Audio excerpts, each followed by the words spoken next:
Assalamualaikum warahmatullahi wabarakatuh. Di video kali ini saya akan menjelaskan materi tentang pengenalan ilmu kimia. Materi ini biasa diajarkan di awal pelajaran, khususnya untuk kelas 10 sebagai pengantar. Apa sih ilmu kimia itu?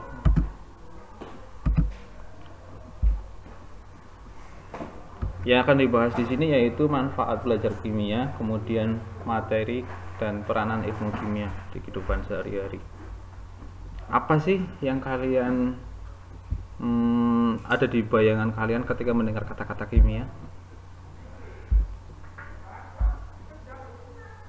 Ilmu kimia adalah ilmu yang mempelajari tentang susunan, struktur, sifat, dan perubahan materi serta energi yang menyertai perubahan tersebut. Jadi di sini ada banyak sekali yang akan dibahas ketika mempelajari suatu ilmu kimia seperti itu. Manfaat belajar kimia antara lain yaitu memberikan pemahaman terhadap alam sekitar dan proses yang terjadi, kemudian memberikan pemahaman terhadap produk-produk yang bermanfaat bagi kehidupan, kemudian produk-produk yang menimbulkan masalah, dan bahan kimia yang berbahaya bagi tubuh. Di sini contoh-contoh kimia ada dan dekat dengan kita di kehidupan sehari-hari. Contohnya proses perkaratan, proses fotosintesis, kemudian menghirup oksigen dan melepaskan karbon dioksida, kemudian kita gunakan di kehidupan sehari-hari seperti deterjen, kemudian pasta gigi, pewangi, pengharum, pembasmi hama, pembersih kerak, dan banyak sekali yang ada di sekitar kita. Kemudian peran kimia terhadap ilmu pengetahuan lainnya. Kimia berhubungan dengan ilmu kedokteran, farmasi, pertanian, biologi, seni, kriminologi. Jadi ilmu kimia juga disebut sebagai center of science atau pusat dari suatu ilmu pengetahuan, di mana ya ilmu kimia menjadi penghubung semuanya seperti itu. Contoh kimia dalam dunia kedokteran yaitu digunakan untuk mendiagnosis penyakit. Kimia dalam dunia farmasi digunakan dalam proses pembuatan obat-obatan. Selanjutnya kimia dalam pertanian, contohnya penggunaan pupuk, pembuatan pupuk. Kemudian kimia dalam biologi hubungannya dengan metabolisme yang ada dalam tubuh makhluk hidup, bagaimana kita mencerna makanan, kemudian menjadi energi, kemudian kita gunakan untuk beraktivitas di kehidupan sehari-hari. Kimia hubungannya dengan seni yaitu tentang bagaimana kita menciptakan warna-warna untuk cat, kemudian bagaimana kita menciptakan cat yang tahan terhadap cuaca panas, hujan, kemudian awet seperti itu dan tidak berbahaya bagi anak-anak. Kimia dalam kriminologi contohnya tadi untuk tes urin, tes narkoba, kemudian tes DNA seperti itu. Bagaimana ketika ada suatu kejadian bencana, kecelakaan, kemudian mayat atau korbannya tidak bisa diidentifikasi, kita bisa menggunakan tes DNA untuk mengecek identitas dari korban-korban tersebut. Selanjutnya masuk ke materi. Apa sih materi? Kita bahas tentang definisi, sifat, perubahan, dan penggolongan materi.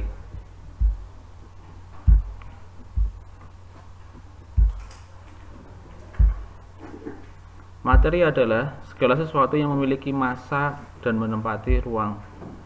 Massa itu yang biasa kalian kenal dengan berat ya kayak kilogram, gram, itu sebenarnya massa, bukan berat.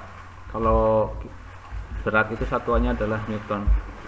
Contohnya di sini yang mempunyai massa itu siapa sih? Ya segala suatu benda, baik itu benda padat, kemudian cair maupun gas.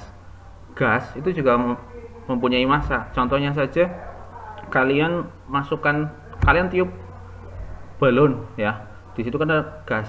Gasnya itu nanti kalian timbang. Balon yang tidak kalian tiup dan balon yang ditiup massanya pasti berbeda seperti itu. dan menempati ruang. Kalau cahaya, api bisa ditimbang, punya massa? Tidak. Itu bukan materi. Itu adalah suatu energi seperti itu, perubahan energi.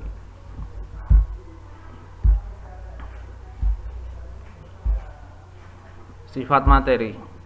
Sifat materi ada beberapa penggolongan: sifat fisika, sifat kimia, sifat intensif, dan sifat ekstensif. Kita bahas satu-satu. Apa itu sifat fisika? Sifat fisika adalah yang mencerminkan keadaan fisik dari materi tersebut. Contohnya titik leleh, titik didih, sama massa jenisnya. Sedangkan sifat kimia adalah contohnya seperti suatu zat itu mudah berkarat atau sangat reaktif. Ada zat-zat kimia yang sangat reaktif. Reaktif itu apa? Mudah bereaksi.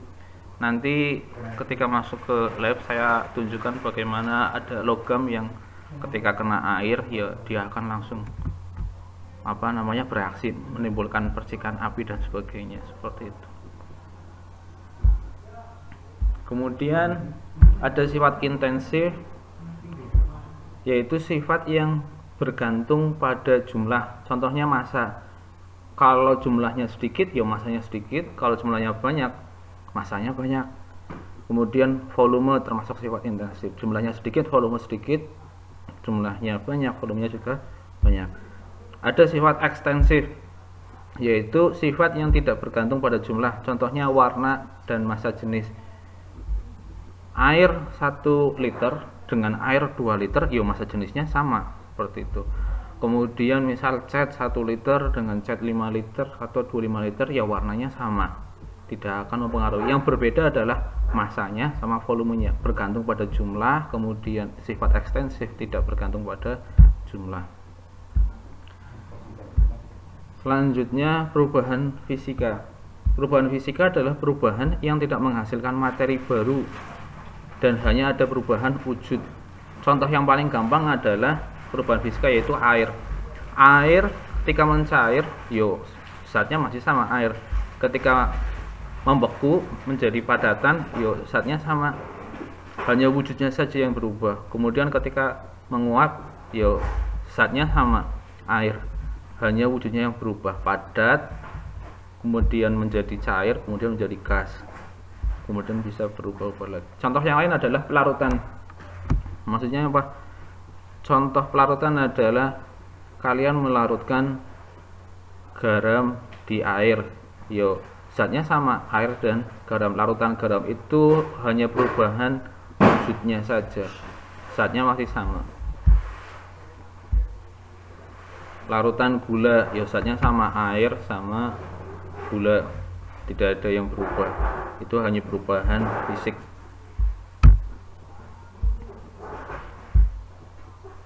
Perubahan kimia, perubahan yang menghasilkan materi baru. Contohnya pencoklatan apel atau browning pada apel, kemudian kembang api.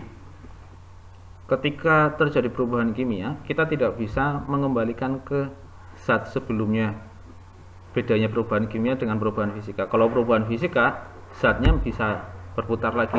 Tadi air, kemudian bisa berubah menjadi es batu, kemudian dicairkan lagi, kemudian bisa menguap, seperti itu.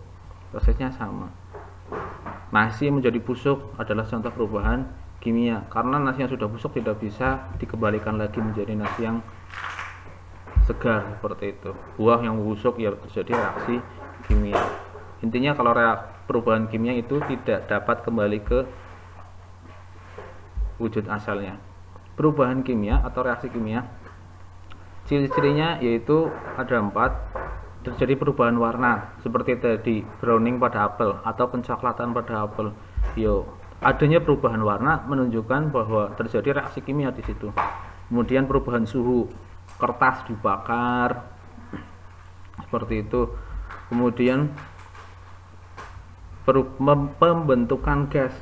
Nanti ketika suatu zat dicampurkan, 2 zat dicampurkan, kemudian timbul gas, ya berarti ada reaksi kimia. Dan ciri yang terakhir adalah pembentukan endapan. Nanti ketika kalian masuk ke lab, nanti kita coba praktikum seperti itu. Penggolongan materi dibedakan menjadi dua, zat tunggal sama zat campuran. Kemudian zat tunggal masih ada pembagiannya lagi, bisa zat tunggal unsur, bisa zat tunggal senyawa. Dengan campuran ada campuran homogen dan campuran heterogen. Zat tunggal unsur itu yang terdiri dari satu unsur saja, sedangkan zat tunggal senyawa nanti yang terdiri dari lebih dari satu unsur. Campuran ada dua, yaitu ada campuran homogen dan heterogen. Campuran homogen itu campuran yang fase-fasenya adalah sama, sedangkan heterogen berbeda. Homogen itu tidak bisa dibedakan antara penyusun-penyusunnya, sedangkan heterogen nanti kalian bisa melihat perbedaan dari penyusun-penyusunnya seperti itu.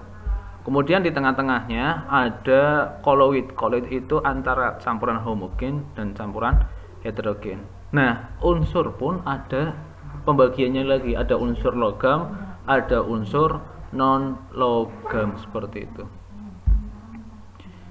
Di tengah-tengahnya antara logam dan non logam yaitu ada metaloid. Dia punya sifat logam, dia juga punya sifat non logam diantaranya. Kalau logam itu biasanya keras, mengkilap, menghantarkan listrik, magnet, sedangkan non logam itu kebalikannya. Tapi kalau metaloid itu dia punya sifat antaranya logam dan non logam seperti itu. Contoh zat tunggal. Zat tunggal terdiri dari satu jenis materi, ada zat tunggal unsur. Yang paling sederhana contohnya yaitu oksigen, hidrogen. Sedangkan senyawa gabungan unsur yang saling berikatan. Contohnya ketika oksigen dan hidrogen bergabung menjadi air termasuk zat tunggal, tapi zat tunggal senyawa. Sedangkan cuka sama penyusunnya, oksigen dan hidrogen, tapi komposisinya berbeda.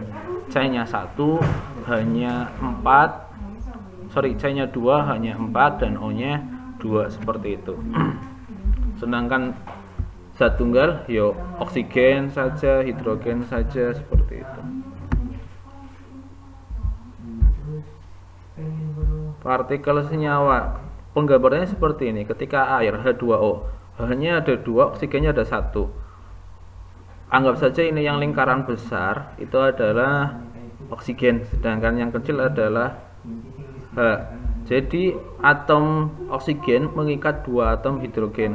Karbon dioksida, C-nya 1, oksigennya 2. Atom C-nya 1 mengikat 2 atom oksigen.